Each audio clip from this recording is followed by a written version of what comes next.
Diablo 4 closed beta came to an end today, and of course we put in an obscene amount of hours over the weekend, playing all the classes, doing all the things, and of course in this video we're going to touch on what we loved, what we liked, what we didn't like, and what we downright hated.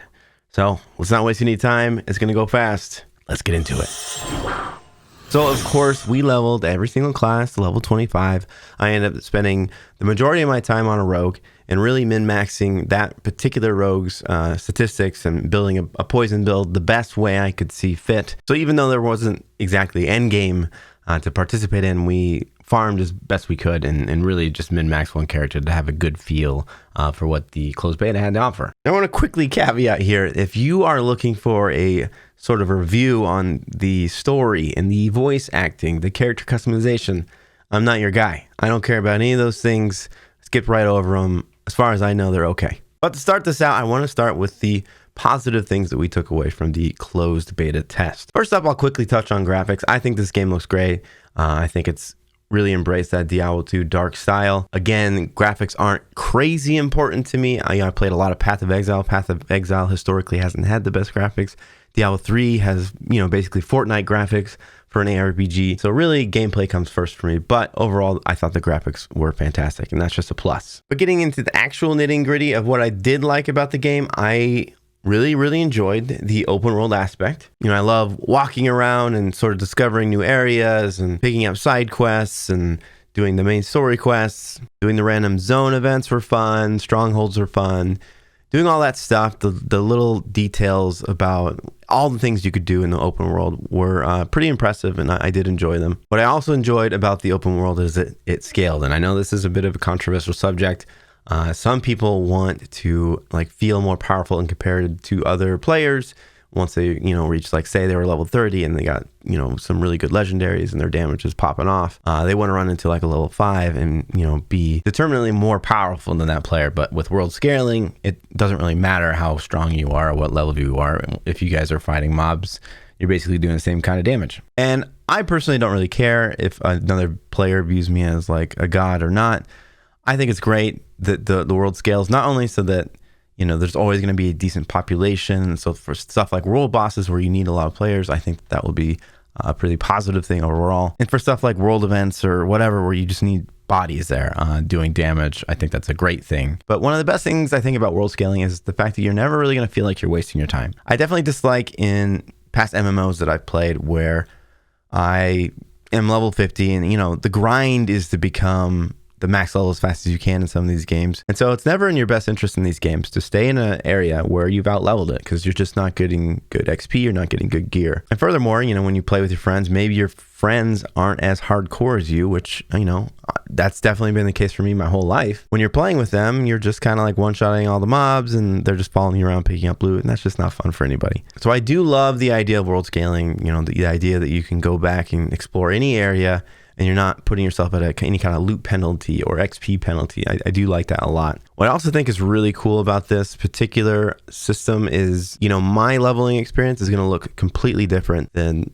anyone else's leveling experience. In fact, in the beta, there was really seemingly no best path to level to, max level as fast as you possibly could. For me, I kind of ended up doing side quests all the way up to max level. I avoided the main storyline because it was just too much walking. For me, it was easier and faster to just do side quests and kill as many mobs as you could in between and do world events here and there instead of, walking for 15 minutes to do the next step of the actual story quest. It just seemed more efficient that way. However, you're going to be able to do the story quest. If you want to just rush the story quest, you can certainly do that. And you're not going to be any penalty for doing that. But I do like that idea is that maybe you want to go out there and just grind on mobs. It seems like that's also a possibility. If you want to do side quests, if you want to do world events, if you want to do story quests, whatever you want to do, if you want to go around and touch statues of Lilith, by all means, go do it. However, of course, on the flip side of the coin of thinking this open world stuff's great and the world scaling's great, I do think that it will not be enjoyable to redo this content. So if their plan is to, say season 1 of Diablo 4, that this is all you're doing. You're leveling up a character, you're doing these side quests, and you're doing these open world quests, and that's just how you level. And even more so, if you're supposed to do basically the whole map to get some sort of power, then it's just not going to be something that I'm going to want to do. It's definitely been exciting and fun the first time, and I'm definitely going to want to do every little thing that there is to do. But if you were telling me, 3 months, this gets deleted and you got to do it all over again, I have lost all motivation the second time around. Another system I did enjoy, I think it's a good idea, is the whole aspect of power and codex of power. So basically, aspects of power are legendary effects on gear that you sort of break down and they become consumables that you can put on other gear. So say you got a legendary and the stats just kind of suck for you. You can basically pull the legendary power off of it and apply it to some, piece of rare armor that has really good stats for you, and it becomes legendary. It also kind of snapshots that legendary power. So say, legendary power has like a damage range of 300 to 500. You're going to want to find something that's closest to 500 as you possibly can, and then use that as an aspect of power.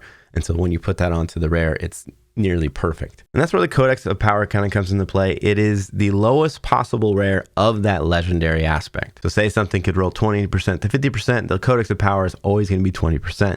Now the codex of power, these aren't drops. You literally just run a dungeon, and the dungeon will tell you on the map, hey, if you do this dungeon, you'll get blank codex of power. So what this means is you're not going to be sort of restricted on making your build just based on RNG. So, we'll take Diablo 3 as an example. Every season that I grind a Necro, I really, really need a Crispin sentence. It's a ring that basically triples your damage. Now, of course, when I finally find that ring, it's fantastic, and you will eventually find the ring.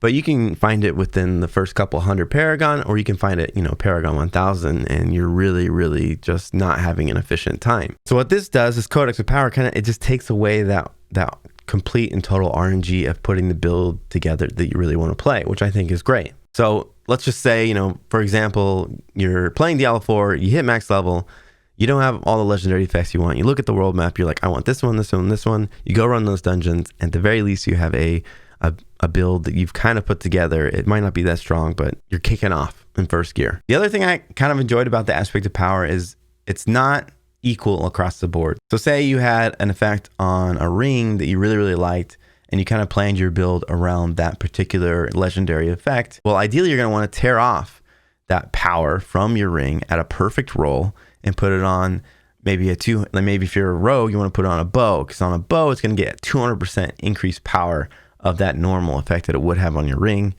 or you can get it 50% increased power if you put it on your amulet. So if you're playing a build and it's based on a particular legendary effect, it's going to be in your best interest to sort of get a perfect roll, tear it off, and put it on a slot that gets increased power, which I think is pretty interesting. Now, again, with anything that I'm giving like a 2 thumbs up in this particular video, I think that there is a downside to this as well. I could see a point in the game where you're basically farming the same gear that you're already wearing for slightly higher attack power, defensive power stats. And I could see that not being super fun. But we'll see. I think this alone is a much more interesting system than Diablo 3. It's obviously nowhere near the complexity that Path of Exile is, but it is a step up from D3. Another positive thing about this whole review is, I did like the mechanics of the mobs. I did like the mechanics of the bosses. I think some boss fights in particular were a lot more interesting than others, but I do like, telegraph attacks. I do like things that you have to dodge and avoid and think about as you're fighting a boss. I'm excited to see those, ramp up and become a lot more challenging. But again, the flip side of that coin is I think that it is obviously much easier to play any kind of range class. I think that as a melee rogue or a barbarian, for example, a lot of these mobs are kind of designed to run away from you, and they do it very well. And that can be pretty annoying. So it's definitely a concern that you're putting yourself at a disadvantage just by playing melee or a style of play that you really want. I do think the combat is smooth. I think the combat is good. It's definitely more methodical than, say, Diablo 3 or high-end Path of Exile. But if I'm being honest, I had high hopes. I had, some good expectations that this might be controversial to say, but I think that Lost Ark has the best combat of any ARPG ever made. And it's not even remotely close. When you play Lost Ark, you don't get that feeling of downtime when you're fighting, handfuls of enemies. Diablo 4, it definitely does. I think that it plays well. I think it plays smooth. I think it's methodical, but at the same time, man, it could be a lot better. And I had high hopes. Blizzard often says this about themselves, is like, well, we're best in class combat. And they keep saying it even after Lost Ark came out. And I just simply absolutely do not agree. I think Lost Ark just kills any other game as far as combat. Just combat. I'm not saying Lost Ark's a great game, but combat, absolutely. Now, before I get into the more negative part of this video, I do want to say, people keep asking me, and what do I think about the game? What are my thoughts? I do think it's a good time. I had a blast this weekend. I want to say that, one, because it's all discovery mode. Like, it's a new Diablo game. It's an ARPG, and those two things make me very happy. I'll also say that I enjoyed playing the Rogue. It has high mobility, and high mobility in any ARPG is like my formula for just having a good time. So I did have a good time playing for the 3 days of the weekend. I want to make sure that that's known. But I will say, based on the amount of content that there was in the one act we had access to, and I think there's going to be 5 at launch, I do think that it can justify the price tag of, $70? I think that if you're a person that plays single player games at all, like if you're a God of War person, you're a Zelda Breath of the Wild person, I think that this absolutely justifies its $70 price tag. I think it'd be well worth the price if you like ARPGs and you like those other style of games. I want to be clear that that doesn't mean I'm endorsing the game as the next successor of Diablo. I just want to make sure it's known that I do think it'll probably be worth the money. But moving on to the negative of what I saw in the Diablo 4 closed beta. So first up, I thought legendary effects were a bit boring. It does seem like we're getting a grind that we're very familiar to in Diablo 3. We're just going to be putting a legendary in every slot. And as much as they've said we're not going to have legendaries drop like they do in Diablo 3, I do think that they dropped pretty often. Now, because of the aspect system, that might not be the worst thing in the world. Time will tell on that. But overall, the effects on the legendaries I thought were pretty dull. Now, of course, we don't have access to all the legendaries that will be in the base game. However, I would say, of the, we'll just say 40 to 50 legendary effects that I saw for the Rogue, I would say about 3 or 4 of them were actually pretty cool. There's a lot of generic stuff like, you get a shield that negates damage. If you attack an elite mob, you get X% more damage if you have a shield on you. And that stuff's like fine, but it's just not unique. It doesn't excite you like a cool legendary effect does. Furthermore, you can only put certain aspects of power on certain skill slots. And so you might say like, there's actually 7 things I'd actually really want to put on my gear. Well, you can only put, I think, the good ones, at least the good ones in the beta, on your rings, your amulet, and your weapons. And it just felt like every other slot, it was just like, well, I'll just fill it with that, whatever. It doesn't really matter because those legendary effects suck. So I didn't love that. I didn't love seeing legendaries in the game that were just really bland and boring. But by far and away, I think the thing that was the most massive disappointment inside of Diablo 4 was just the skills. And there's so many reasons why I think skills are such a negative in Diablo 4. I think it falls into the Diablo 3 pit hole of, a lot of skills aren't good on their own.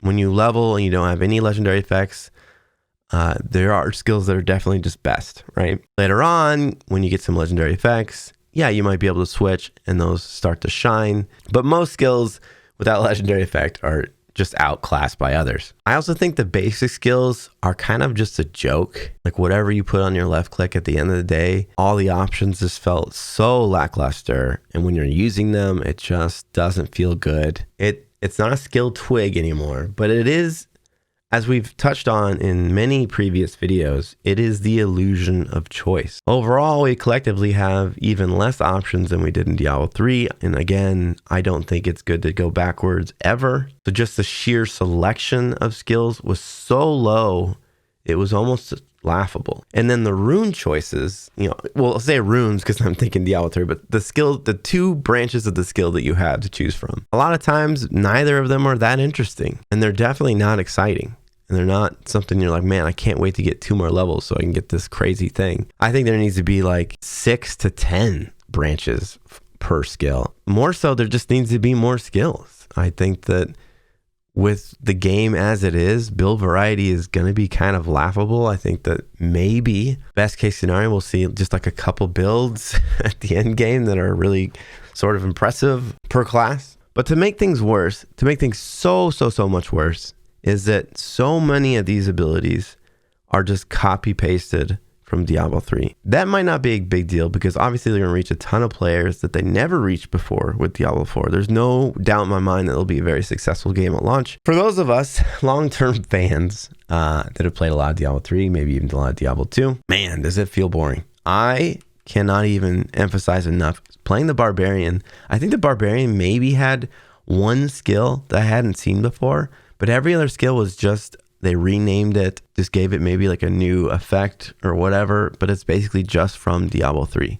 Playing the Bar was just like, man, I am playing the Diablo 3 Barbarian inside the game of Diablo 4, and that just felt so awful. Not only because the Barbarian was pretty awful, like until you were higher level, but two, it was just like, man, this is just so unexciting to play these skills that I know exactly what they do. I know exactly what to expect from them. I just did not like that. Surely there are just infinite amount of things that they can think of that the class of a Barbarian can do that aren't in the skill tree of Diablo 3. I mean, there's just a bunch of things they can think of that have nothing to do with Diablo 3. Now, as far as we know, the roadmap for Diablo 4 could introduce, a plethora of new skills every season. But I do think if that's your game plan, you might want to allude to that because, again, as I said, this skill tree is a joke. The amount of skills that you have access to is a joke. I think that the only reason the Rogue didn't feel silly to me was because the Rogue doesn't exist in Diablo 3. So most of the stuff I was playing, there were some, Demon Hunter borrowed skills.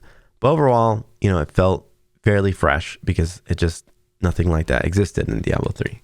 I think that's why I was able to play so much of it. But if you were to have me play Barbarian the whole weekend, I probably would have been pretty burned out by the second night. I also think that the Barbarian weapon switch system was dull, super, super dull, especially in comparison to like the Sorcerer had this enchantment style system. I did think that that was the most interesting system of the three.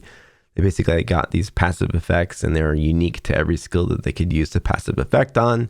And although overall that's still not that crazy, it was definitely the most interesting, engaging of all the class mechanics. The Rogue had two different stances you could switch between.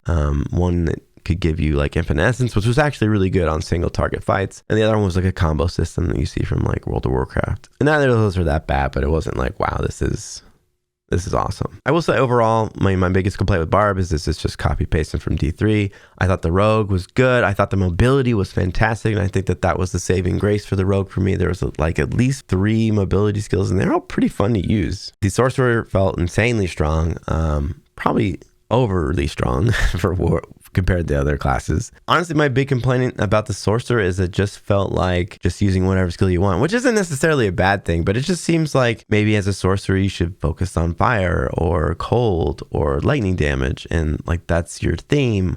And then maybe if you're using all 4, there should be some sort of theme, surrounding using all the elements. Like Talrasha, if you use a cold skill and then within 10 seconds you use like a fire skill, you get maybe additive damage or something like that. And I think that's pretty cool. But right now, as it stands, it's just like, we'll use whatever you want, which again, you could argue is a great thing.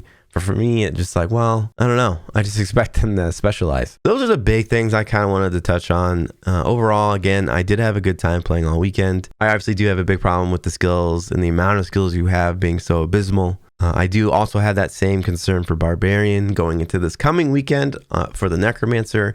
A lot of the Necromancer skills I'm seeing are sort of borrowed from Diablo 3, and so that's a big concern for me as a Necro main. But enough about me and how I played. I want to know what you guys thought. Leave a comment in the comment sections below what you guys thought, what you disagree with as far as what I said, what you're looking forward to, just whatever you want to say. Lay it on me. I read all the comments. Of course, I will be grinding like there's no tomorrow this coming weekend because the Necromancer comes out. If you guys don't follow the stream, we are a Necro main, and so we are just going to go just crazy to the wall, necro. So do stick around for that. We'll definitely do a Necromancer class review at the end of the open beta. But if you guys enjoyed the video, please do drop a like.